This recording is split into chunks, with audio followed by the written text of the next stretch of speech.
Olha, eu tenho uma teoria de que a maioria dos programadores odeia uma coisa: o código não padronizado. Isso, claro, tirando os programadores PHP. Sabe aquele código que ora tem ponto e vírgula, ora não tem? Ora usa aspas simples, ora usa aspas duplas. E tudo isso só piora à medida que novos programadores entram no time. Então hoje eu vou te mostrar uma ferramenta muito bacana que ajuda você a padronizar, ou seja, resolver a maior parte desses problemas de forma automatizada, e também vou mostrar como configurar ela. De quebra, você vai perceber que ela já está instalada dentro da sua aplicação React e talvez você ainda não tenha percebido. Fala, mergulhador, como é que você tá? Tudo bem? Sou Daniel Bonifácio e hoje eu tô aqui para te mostrar sobre o ESLint. Eu vou falar sobre a ferramenta ESLint aqui dentro do ecossistema do React.js. Antes de tudo, eu quero estar apresentando para você o ESLint se você ainda não conhece ele. O ESLint, ele nada mais é do que uma ferramenta que ela vai ajudar você a identificar problemas no seu código, analisar ele e definir alguns padrões, ok? Então esse é o set da ferramenta, é para isso que ela existe.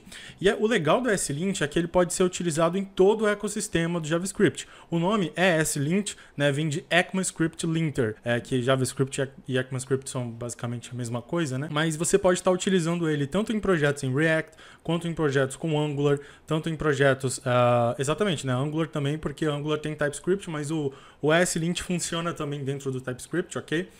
Tanto em projetos com Vue.js, ou mesmo no back-end, se você tiver um projeto que utiliza Node.js, por exemplo, você também pode estar utilizando o ESLint para estar fazendo o linting dele. Então é uma ferramenta muito versátil e ela existe dentro de todo o ecossistema do JavaScript.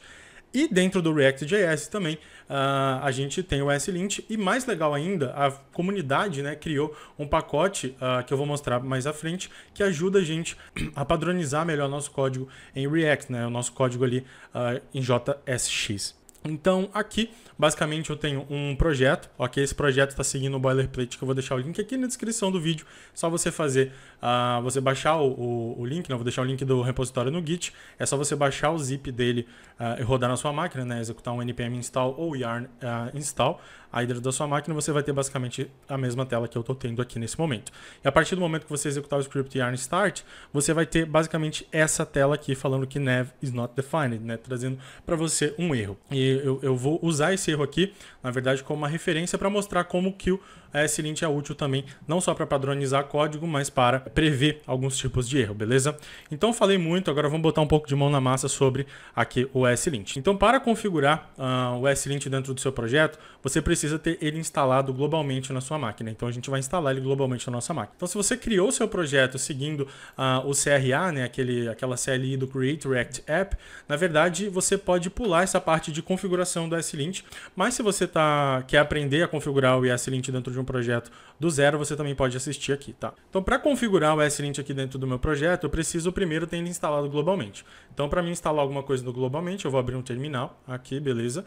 Então, basicamente, eu tô com o terminal aberto aqui nesse momento, né? Abrir ele. Em qualquer lugar do meu diretório, eu posso simplesmente adicionar, certo, de forma global, o ESLint, né? Então, eu estou utilizando aqui o yarn para fazer a instalação de forma global do meu ESLint, ok? Mas se eu quisesse, na verdade é yarn global add, né? Para usar o yarn eu tenho que executar o comando yarn global add e o nome do pacote eu instalo ele de forma global. Se eu tivesse fazendo isso com o com o npm, eu teria que executar o comando npm i-g ESLint, ok? Iria funcionar. Ok, ele acabou de fazer a instalação do ESLint. Lembrando que eu estou utilizando nesse momento a versão 7.14.0. Essa API do ESLint não costuma mudar, então se você estiver vendo esse vídeo, sei lá, daqui a 2, 3, 4, 5 anos, provavelmente a API vai ser a mesma ou muito parecida, ok? Bom, então aqui agora que ele já terminou de instalar, eu posso simplesmente limpar o meu terminal. E agora eu estou executando dentro do diretório boilerplate, ok? Esse diretório boilerplate é basicamente o mesmo diretório que eu estou atualmente aqui do meu projeto. Isso é muito importante, agora eu preciso estar dentro do diretório do meu projeto. E agora eu vou digitar o comando ESLint, ok? ESLint, --init, ok? Para inicializar o ESLint aqui dentro do meu projeto. E aqui agora ele vai me fazer um quiz, né? Ele vai fazer algumas perguntas para verificar o que eu realmente quero estar fazendo. Então a primeira pergunta que ele me fez é como que eu quero estar utilizando o ESLint. Se eu quero estar utilizando o ESLint somente para verificar a sintaxe, para ver se a sintaxe está correta, se eu quero usar ele para ver se a sintaxe está correta e encontrar problemas, ou se eu quero usar ele para ver se a sintaxe está correta e encontrar problemas e forçar um code style, né? Ou seja, forçar um estilo de código. Então eu posso navegar aqui com as setinhas, né? Eu vou selecionar essa terceira opção, vou dar Enter. Agora ele vai me perguntar o seguinte: qual tipo de módulos que o seu projeto usa, né? Se a gente usa JavaScript Modules ou se a gente usa CommonJS. Eu vou estar selecionando o quê? Eu vou estar selecionando a opção do JavaScript Modules, beleza? Agora, se eu uso aquela sintaxe do require, né, e exports ponto alguma coisa, aí eu seleciono essa opção do CommonJS aqui. Ele deu uma bugadinha porque eu saí e voltei para o terminal, mas não tem problema não. Então, no nosso caso aqui, a gente está utilizando a opção do JavaScript Modules, beleza? Agora ele vai me perguntar qual framework o meu projeto usa. Se eu uso React.js, Vue.js ou nenhum deles. Obviamente, a gente está utilizando o React.js aqui. Então, vou selecionar o React.js. Ele me pergunta se meu projeto está utilizando TypeScript no momento. Se estiver utilizando, eu vou selecionar sim, mas no caso, esse projeto, esse boilerplate que eu estou utilizando aqui, ele não tem TypeScript, é um projeto em JavaScript puro mesmo. Então, eu vou selecionar a opção não. E ele vai me perguntar aonde que o meu projeto roda, se ele vai rodar no navegador e se ele vai rodar no Node. No caso, é um projeto React, então, obviamente, ele vai rodar no navegador, né? Agora, ele vai me perguntar se eu quero definir um guia de estilo, né, um style guide para o meu projeto. Então eu posso aqui escolher, por utilizar um style guide popular, né, ou seja, um pré-definido pela comunidade, responder algumas perguntas sobre o meu código. Então ele vai gerar para mim um style guide com base nas respostas que eu der ali nessa opção, né? Ou inspecionar os meus arquivos JavaScript. Essa opção eu acho muito legal, porque basicamente vai analisar os seus arquivos JavaScript, vai ver qual padrão que você utiliza e vai gerar um code style com base nos seus arquivos, né, na sua forma de padronizar as coisas, o que eu acho muito interessante. Mas eu gosto muito, né, e eu acho muito importante também, já que o sentido é padronizar as coisas, eu acho muito importante a gente utilizar uma coisa já pré-definida pela comunidade. Mesmo que a gente mude algumas coisinhas, a gente tem uma base comum ali de várias regras definidas, né? Então eu vou selecionar essa opção, Use a Popular Style Guide, e aqui agora ele vai me dar três opções, que é a do Airbnb, o Standard e Google, né? Que são basicamente os três Style Guides do ESLint mais famosos. Eu vou estar utilizando essa configuração do Standard, eu gosto bastante dela. Eu recomendo que você teste, né, tanto do Airbnb, do Standard e do Google. Então vou selecionar aqui essa opção do Standard, e agora ele vai me perguntar em qual formato eu quero salvar um arquivo de configuração, porque ele vai gerar para mim um arquivo de configuração do ESLint que eu vou poder modificar posteriormente, né? E aí ele vai me perguntar se eu quero salvar ele no formato JavaScript, YAML ou em JSON, tá? Geralmente você vai ver muitos exemplos em JSON, né? Tanto é que aqui, quando a gente for falar sobre os plugins, né, do React, os exemplos todos vão estar em JSON. Porém, eu particularmente prefiro utilizar o YAML, tá? O formato YAML, que eu acho que ele é um pouco mais fácil de ler, na verdade, tá? Então vou selecionar aqui o formato YAML, mas você pode selecionar JSON também. Na verdade, eu te aconselho que você selecione JSON, porque vai ficar mais fácil de você copiar e colar exemplos lá que estão vindo dos módulos que você for utilizar dentro do ESLint, né, dos plugins. Agora ele falou que vai ter que instalar um monte de dependência aqui, né? Porque a partir desse quiz ele vai ter que gerar um arquivo de configuração e instalar algumas dependências dentro do projeto. Ele pergunta se você quer instalar elas agora com NPM. Sim, eu quero instalar elas agora com NPM. Mesmo que eu utilize o Yarn, eu vou pedir para ele instalar elas aqui agora, porque senão eu ia ter que instalar manualmente depois com o Yarn, sabe? Então eu vou deixar ele instalar tudo com NPM, vou apagar o package lock que ele vai gerar e depois reinstalar tudo com Yarn, porque elas já vão estar todas armazenadas lá no package JSON. Isso aqui é matutando. Bom, então agora que ele finalizou a instalação, beleza? E ele já gerou para mim um pacote, né? Na verdade, o pacote não. Ele já gerou para mim um arquivo .slintrc.yaml aqui no raiz do meu projeto, né? Na raiz do meu projeto. Eu vou fechar aqui o terminal, vou matar ele aqui, ok. E aqui agora esse aqui é o arquivo de configuração YAML que ele gerou para mim, tá? Então, ele tem algumas configurações que a gente pode ver futuramente, mas não nessa aula. E se eu der uma olhada, como eu disse, ele gerou um arquivo packagelock.json aqui. Se você estiver utilizando o NPM, provavelmente você... Não tem problema, né? Na verdade, provavelmente não. Se você usa o NPM como seu gerenciador de pacotes, não vai ter problema ele gerar esse packagelock.json. Na verdade, você já deve ter o packagelock.json de instalações anteriores. Mas eu uso o Yarn, então eu não posso, né? Na verdade, não é recomendado que eu tenha um arquivo Yarn lock e um package lock. Então eu vou remover esse package lock que eu tenho aqui, ok? E eu vou instalar tudo de novo com Yarn. Então eu simplesmente vou executar o comando Yarn dentro aqui do meu projeto. Ele já vai identificar que tem algumas dependências ali que não estão lá no Yarn lock. Então ele vai substituir, né? Na verdade, vai fazer a instalação deles com Yarn, ok? Então ele fez tudo isso rapidinho. fechar aqui esse yarn.lock. E agora sim a gente já está com o SLint meio que pré-configurado. Então vamos abrir um arquivo aqui. Vamos abrir esse arquivo index.js. Olha só o que aconteceu. Lembra que antes o meu arquivo index.js ele não estava apontando nenhum erro para mim? Bom, agora ele começou a apontar. Então vamos navegar aqui pelos 3 erros, né? Tanto é que se eu clico aqui no explorador de arquivos e eu vejo o cursor, eu passo o cursor aqui em cima sobre o arquivo que eu selecionei, olha só que interessante, ele falou que tem 3 problemas nesse arquivo, ou seja, um arquivo que contém 3 problemas, né? Então vamos dar uma olhada aqui para analisar um por um. Então o primeiro problema que ele trouxe para mim, ele disse que esse método useState, né, se a gente descer aqui embaixo, ele fala que useState is defined but never used. E é uma regra do ESLint chamada no unused vars, na verdade, né, que são variáveis, na verdade a regra ela poderia ser traduzida como sem variáveis não utilizadas. Então, basicamente, ele diz o seguinte, ele fala que esse useState ele não está sendo utilizado em nenhum local deste meu arquivo. Tanto é que se eu seleciono ele e aperto o Ctrl D para procurar a próxima utilização, realmente eu não estou utilizando ele aqui. E se eu não estou utilizando, basicamente não faz sentido eu importar ele aqui dentro. Então o ESLint acabou de me ajudar a deixar meu código um pouco mais limpo, né? Tanto é que antes eu estava importando um useState aqui que ele basicamente não é utilizado. Se ele não é utilizado, não é nem para ele estar aqui, não é mesmo? Os outros 2 problemas que ele está fazendo aqui para mim, né? Na verdade que ele está dando, é que ele não consegue renderizar esse componente nav e esse componente button. Por quê? Porque eles, nesse momento, eles não estão definidos, ok? Tanto é que se eu passo o cursor aqui em cima, ele fala nav is not defined, ok? Por quê? Porque eles foram definidos em outros arquivos, né? Em outros arquivos, na verdade. Isso aqui era para ser info, né? Na verdade, não era nem para ser nav. Esse info está aqui dentro desse componente info e esse outro componente button está aqui dentro desse arquivo de button, né? Então eles estão definidos dentro desses arquivos e obviamente para eu poder utilizar coisas que estão em outros arquivos eu preciso importar eles aqui.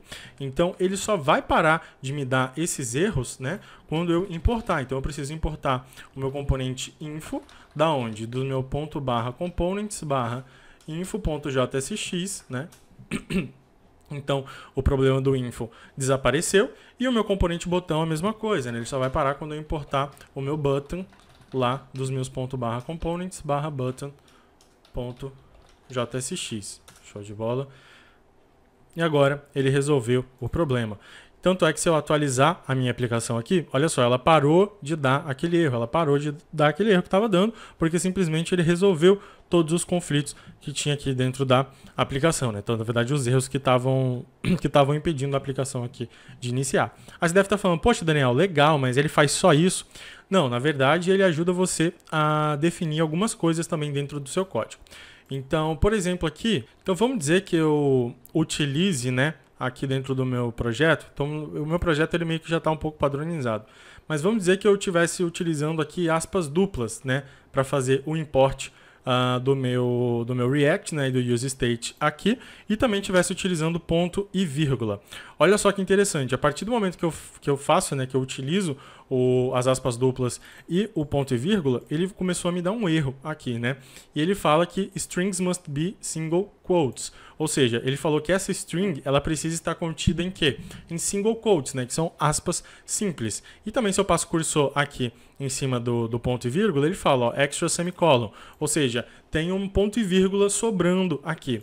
E o mais interessante é que se eu apertar Ctrl S, olha que doideira, ele já resolveu esses problemas para mim. Então a maioria desses problemas que são de refatoração mesmo, né, de ponto e vírgula, aspas simples, posicionamento de código, o seu código excedeu o máximo de linhas, enfim, tudo isso ele vai na verdade, ele vai resolver o código ali para você no momento que você salva.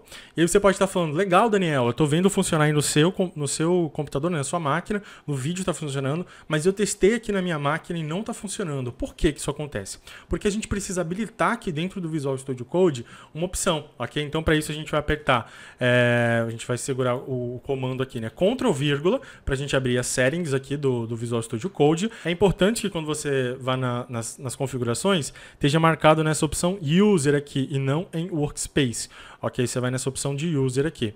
E aí você vai novamente naquele íconezinho, né, de Open Settings, ok? E aí você vai adicionar essa linha de código aqui embaixo, tá? Que é basicamente o editor.codeActionsOnSave. Então, quais são as ações de código a serem executadas quando eu salvar alguma coisa dentro do meu editor. E a gente vai definir, né, o método source.fixAll.slint como true. Esse código aqui vai estar aqui embaixo na descrição do vídeo também, beleza? Para você copiar e colar dentro do seu settings.json. Você pode copiar e colar ele em qualquer lugar. Lembrando que se tiver alguma configuração posterior a ele, né, você tem que colocar a vírgulazinha aqui, tá? Se por acaso você tirar a vírgula, ele vai dar erro na próxima linha, ok? Então fica atento, né, que se tiver mais alguma coisa, você colar ele no meio de alguma coisa, você tem que colocar a vírgula aqui. E aí você pode simplesmente salvar, e quando você voltar para a sua aplicação, né, basicamente, se ele encontrar algum erro e você apertar Ctrl S, ele vai rodar o slint ali normalmente. Tem algumas coisas que ele não faz por você. Por exemplo, se eu tenho aqui um use effect que eu não utilizei e eu salvo, basicamente ele não vai remover essa importação aqui, por mais que ele acuse como erro. Por quê? Porque basicamente, vamos dizer que esse UseEffect, ele movesse alguma coisa, né? Ele modificasse alguma coisa no contexto global. Por mais que não seja a forma correta de utilizar, no ato de você importar ele aqui dentro do seu arquivo, caso tenha sido intencional, ele somente está te alertando aqui, ele está falando, olha, isso aqui não é a forma correta de você fazer isso, mas eu não vou remover essa importação, porque se ela estiver mexendo, né, porque no ato de importar ela, se for um arquivo ou um método, enfim, que modifica o estado global da sua aplicação, vai continuar funcionando, eu não vou me intrometer nisso. Mas eu te aviso que está errado, ok? Isso que eu acho que é interessante, né? As coisas que ele julga que realmente não vai ter nenhum efeito colateral, ele mexer ou não, como no caso das aspas simples e do ponto e vírgula, ele vai lá e mexe automaticamente. Agora, uma dessas coisas, em casos onde, por exemplo, ele modificar, pode ter um efeito colateral negativo, ou seja, quebrar a sua aplicação, ele acaba não se intrometendo. Isso que eu acho muito bacana dentro do ESLint. Bom, e agora que a gente já viu ele funcionando, vou mostrar para vocês um carinha muito bacana chamado ESLint Plugin React. Também é um repositório que eu vou deixar aqui embaixo, o link na descrição, tudo bem? Esse repositório, ele é basicamente, ele se trata, né, na verdade, de um plugin para o ESLint que é focado em React.js, né? É focado em regras para o React.js. Então lembra que eu disse que tem aquele arquivo eslint.rc? Na verdade, aquele arquivo .eslint.rc.yaml, né? Então, você pode reparar que ele tem uma chave plugins aqui e dentro dele ele coloca um plugin chamado React, né? E ele também estende, né, do nosso plugin React, das configurações recomendadas, né, para o nosso plugin React. Então, já que ele estende, ou seja, ele já tem tudo isso instalado, a gente pode confirmar vindo aqui no nosso package.json e você pode ver que ele tem aqui, ó, por último, ESLint Plugin React. Ok? Significa que a gente está habilitado a utilizar, se utilizar das regras, né, que ele dispõe aqui pra gente. Ou seja, se utilizar desses vários e vários helpers que ele tem aqui, né, de regras, na verdade. Que elas não vêm ativadas todas por padrão, ou seja, as que são recomendadas vêm aqui dentro desse ESLint, na verdade, desse plugin React/Recommended, ok? Eles vêm daqui, as que são recomendadas, mas tem muitas outras que são muito legais da gente estar utilizando, que elas não vêm ativadas por padrão. Então, vamos ativar elas aqui, beleza? Então, uma das que eu gosto bastante é uma regra que ela meio que força a indentação do meu código. Porque hoje, se eu vim aqui nesse button e eu coloco ele dessa forma aqui, né, ele está aceitando normalmente, né? Então, tá uma indentação toda errada, toda tchonha aqui, e eu não gosto basicamente disso, né? Então, para forçar a indentação do meu componente, eu posso estar utilizando aqui uma regra, né? Eu vou apertar Ctrl F aqui e vou procurar por indent. Essa regra aqui, ó, ela se chama React/JSX Indent, que ele basicamente valida a indentação do JSX. E se eu abrir essa regra aqui, ele vai me dar um exemplo, né, de como que ela funciona, ok? E como que eu configuro ela. Então, para configurar essa regra, eu vou simplesmente pegar o nome dela, que é o React/JSX Indent. Então, eu vou copiar essa regra aqui. E aqui nas regras, né, isso vai ser um objeto. Então, esse objeto ele vai ter uma chave chamada react/JSXIndent, que é a regra que eu quero colocar, ok? E aqui dentro dele, né, esse JSXIndent, ele vai receber um array. Na verdade, eu preciso dizer se ela está desabilitada, ou se ela está habilitada, ela vai me dar um erro, ou se ela está habilitada e vai me dar um warning, ok? Então, para habilitar ela e mostrar um warning, vai ser basicamente o comando número 1 aqui, beleza? Que é o que eu quero fazer no momento. E o segundo parâmetro que ele fala aqui, que pode ser ou tab ou um número, beleza? Que é basicamente o tamanho da minha indentação, né?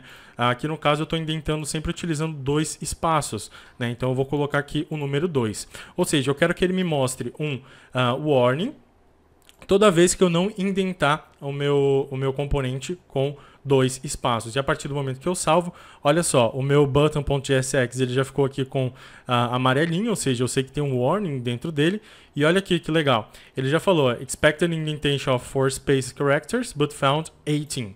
Né? Ou seja, ele estava esperando que aqui houvesse 4 espaços, né? Ou seja, 1, 2, 3, 4 apenas, né? Mas na verdade ele encontrou 18. E se eu aperto o Ctrl S, olha que bacana, ele acabou indentando tudo para mim. E aí você pode estar achando, poxa Daniel, legal, mas ele podia indentar as props também. Bom, na verdade ele faz isso, só que ele faz isso em uma outra regra, que é essa aqui de baixo, a JSXIndentProps, né, que ela basicamente faz a mesma coisa, só que ele valida aqui as props, né? Então, para a gente adicionar ela, a gente segue na mesma linha. Então, eu vou simplesmente selecionar aqui, copiar, né, esse slint, a regra, o nome da regra aqui embaixo, certo? Vou colocar ela aqui e vou definir ele como 2 e 2 também. Na verdade, eu vou colocar ele como 1 aqui. Faltou uns 2 pontos aqui na frente.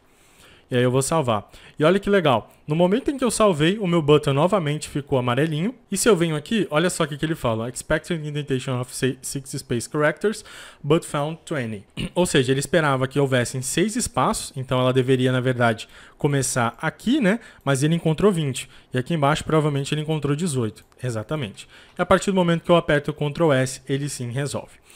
Eu só ainda não consegui achar uma regra, né, do meio de todas essas que indentasse também esse finalzinho aqui. Mas eu acho que é bem tranquilo, né, você indentar ele da forma correta. Tá, eu acho que não vem motivo para você colocar ele aqui não. Mas seria legal sim ter uma regra que colocasse ele automaticamente, né, no mesmo nível aqui embaixo. Eu só não encontrei uma regra para isso aqui ainda, ok? Então basicamente assim que a gente configura, tá? Eu mostrei somente essas 2 regras porque eu acho elas muito interessantes, beleza? Mas você pode simplesmente explorar, como eu falei, o link está aqui embaixo na descrição. Você pode basicamente explorar todas essas regras que estão aqui dentro desse arquivo, né? Na verdade, dentro desse repositório. Porque tem muita regra, dá basicamente para você definir estritamente como você quer que o seu código funcione. E lembra que eu disse que você... Provavelmente, se você já tem um projeto React e você iniciou ele utilizando o CRA, né, que é aquela CLI do React, Create React App, e o nome do seu app, ele já está configurado lá dentro.